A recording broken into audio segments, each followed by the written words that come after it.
ప్రైజలా దేవుని స్తోత్రం. క్రీస్తు దేవుని బిడ్డలారా, పునరుద్ధాన మైకములో మనమందరం దేవుని యొక్క ఘనమైన నామాన్ని స్తుతించుటకు, ఆయన కృప అనుగ్రహించుటకు చేరున్నందుకై వందనాలు చెల్లిస్తున్నాం. చేయండి మీ అందరికీ కూడా ప్రభునామన హృదయపూర్వక వందనాలు తెలియజేస్తున్నాను. అలాగే పునరుద్ధాన మైకములో దేవుడు మనల్ని దీవించాలని, పునరుజ్జీవం కలిగించాలని ప్రార్థన చేసుకుంటున్నాం. సమయమున దేవుని వాక్యాన్ని ధ్యానం చేసుకుందాం. లూకాసు వార్త 24వ అధ్యాయము. లూకాసు వార్త 24వ అధ్యాయము 21వ వచనాన్ని చదువుకుందాం. ఇశ్రాయేలును విమోచింపబోవాడు ఈయనే అని మేము నిరీక్షించి ఉంటిమి. ఇశ్రాయేలీయులను విమోచించువాడు ఈయనే అని మేము నిరీక్షించి ఉంటిమి. నిజమే దేవుని బిడ్డలారా, గమనించండి. బంధకాల్లో ఉన్నవారిని ఆయన విడిపించే దేవుడు. అందుకనే బంధకాల్లో ఉన్నవారికి పునర్జీవము అందించే దేవుడని దేవుని బిడ్డలారా జ్ఞాపకం చేసుకుందాం. ఇశ్రాయేలును విమోచించువాడు ఈయనే అని మేము నిరీక్షించుమి అని భక్తుడు తెలియజేస్తున్నాడు. అది మాత్రం కాకుండా నేటికి 3 దినాలు ప్రభు మరణము చేసి తిరిగి లేచాడు. ఈ మాటల సందర్భాన్ని గమనిస్తే 2 శిష్యులు క్రీస్తు పునరుద్ధరణని విమోచించునని నిరీక్షించినట్లుగా దేవుని బిడ్డలారా జ్ఞాపకం చేసుకుందాం. కాబట్టి క్రీస్తు చనిపోయి ఇప్పటికీ 3 దినములైనా ఆయన ఏమైపోయాడో తెలియదు, కానీ ఆయన మరణము జయించి తిరిగి లేచినట్లుగా అనేకులు గ్రహించారు. కానీ కొందరు బంధకాల్లో ఉన్నట్టుగా, ఆయన గుర్తించలేనట్టుగా దేవుని బిడ్డ జ్ఞాపకం చేసుకుందాం. ఇక్కడ మనం గమనిస్తే నిరుత్సాహంతో వారు దుఃఖముఖులైరి. ఇట్టి బంధకాల్లో వారు ఉండగా యేసు క్రీస్తు తన పునర్జీవాన్ని వారి బంధకాలకు ప్రసరింపచేసి అద్భుతమైన విముక్తినిచ్చి వారిని బలపరిచి స్థిరపరిచి దేవుడని దేవుని బిడ్డలారా జ్ఞాపకం చేసుకుందాం. ఇక్కడ మనం గమనిస్తే ప్రభు యేసు క్రీస్తు వారు రొట్టెను పట్టుకొని స్తోత్రం చేసి దాన్ని విరిసి వారికి పంచిపెట్టగా వారి కన్నులు తెరవబడి ఆయన్ను గుర్తుపెట్టిరి. చూసారా, లూకాసు వార్త 24:31 మనం గమనిస్తున్నాం. ఆయన ఎప్పుడైతే రొట్టెను వారికి పంచిపెట్టాడో, వారు దాన్ని ఎప్పుడైతే తిన్నారో వెంటనే వారి కన్నులు తెరవబడినట్లుగా దేవుని బిడ్డలారా జ్ఞాపకం చేసుకుందాం. ఈ రొట్టె శిలువలో విరగొట్టబడిన పునరుద్ధానంలో తిరిగి లేకపోయినటువంటి క్రీస్తు శరీరానికి సాదృశ్యమని దేవుని బిడ్డ జ్ఞాపకం చేసుకుందాం. అందుకనే నన్ను తినువాడు నా మూలముగా జీవించునని ప్రభు చెప్పిన మాట మనం జ్ఞాపకం చేసుకుందాం. అది పునరుద్ధాన శక్తికి, పునర్జీవానికి సాదృశ్యమని దేవుని బిడ్డ జ్ఞాపకం చేసుకుందాం.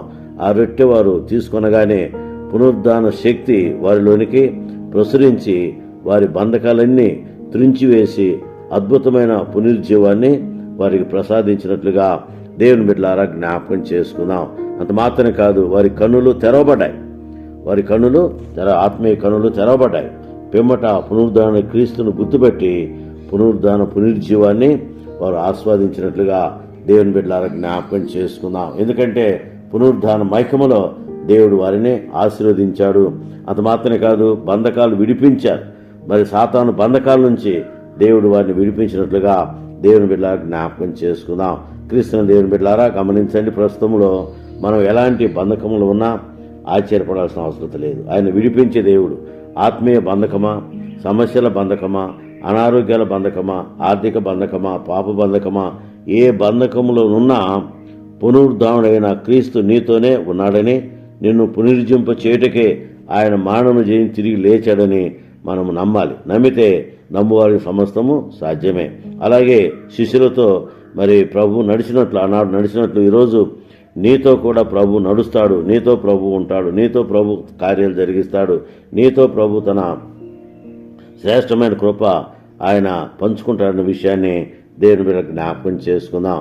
ఎలాంటి బంధకాలున్నా, ఎలాంటి ఇబ్బందులున్నా ఆయన విడిపించి సరిచేసి చక్కచేసి సమస్తాన్ని మనకు అనుగ్రహించే దేవుడని దేవుని బిడ్డ జ్ఞాపకం చేసుకుందాం. అయితే ఇక్కడ మనం గమనించాల్సిన విషయం ఏంటంటే, నీ హృదయంలోనికి సంపూర్ణంగా ఆయన ఆహ్వానించాలి. పునరుద్ధాన మహిమలో మనం పునర్జీవం పొందాలి అంటే దేవుని బిడ్డలారా గమనించండి, నీ హృదయంలోనికి ఆయన్ను సంపూర్ణంగా ఆహ్వానించాలి. నీ హృదయంలో ఆయనకు ఇవ్వాల్సినటువంటి చోటు మనం ఇవ్వగలిగితే తప్పకుండా నీ బంధకాల నుంచి విడిపించి నీకు పునర్జీవాన్ని అనుగ్రహించి నీ బ్రతుకును మార్చి నీకు దేవుని కృప అనుగ్రహించి ఆయన శ్రేష్టమైన కృప మనకు అనుగ్రహిస్తాడనే విషయాన్ని దేవుని బిడ్డ జ్ఞాపకం చేసుకుందాం. అలాగే ప్రభు యేసు క్రీస్తు వారు నన్ను దర్శించినప్పుడు మనలో ఉన్న ప్రతి శోధన ఆయన తీసివేస్తాడని దేవుని బిడ్డ జ్ఞాపకం చేసుకుందాం. వారు భోజనం చేస్తూ క్రీస్తు సహవాసం చేసినట్లు నీవు కూడా ప్రార్థనలు క్రీస్తు ఎక్కువ సమయం గడపడానికి తప్పకుండా యేసు ప్రభు తన పునరుజ్జీవాన్ని విడుదల చేసి నిన్ను ప్రతిబంధకాల నుంచి విడిపించి శ్రేష్టమైన కృపలతో నింపుతాడన్న విషయాన్ని దేవుని బిడ్డలారా జ్ఞాపకం చేసుకుందాం. ఉదయకాలమున దేవుని బిడ్డలారా గమనించండి, ఏం బంధకంలో ఉన్నావా, ఏ స్థితిలో ఉన్నావు, ఏ పరిస్థితిలో ఉన్నావు, ఎలాంటి స్థితిలో ఉన్నాం అన్న విషయాన్ని మనం జ్ఞాపకం చేసుకొని దేవుని యొక్క సాన్నిధ్యంలో ప్రభువుతో ప్రతిదినం అరుణోదయ ఆశీర్వాదాలు, అరుణోదయ దర్శనం, పునరుద్ధాన సందేశాన్ని మనము ఆయన మహిమార్థమై జ్ఞాపకం చేసుకుంటూ ముందుకు సాగునట్లు పరిశుద్ధాత్మ దేవుడు మనతో తన కార్యాలు జరిగించి మహిమలో జ్ఞాపకం చేసుకుని పునరుద్ధాన పుణ్యజీవాన్ని మనకు అనుగ్రహించును గాక.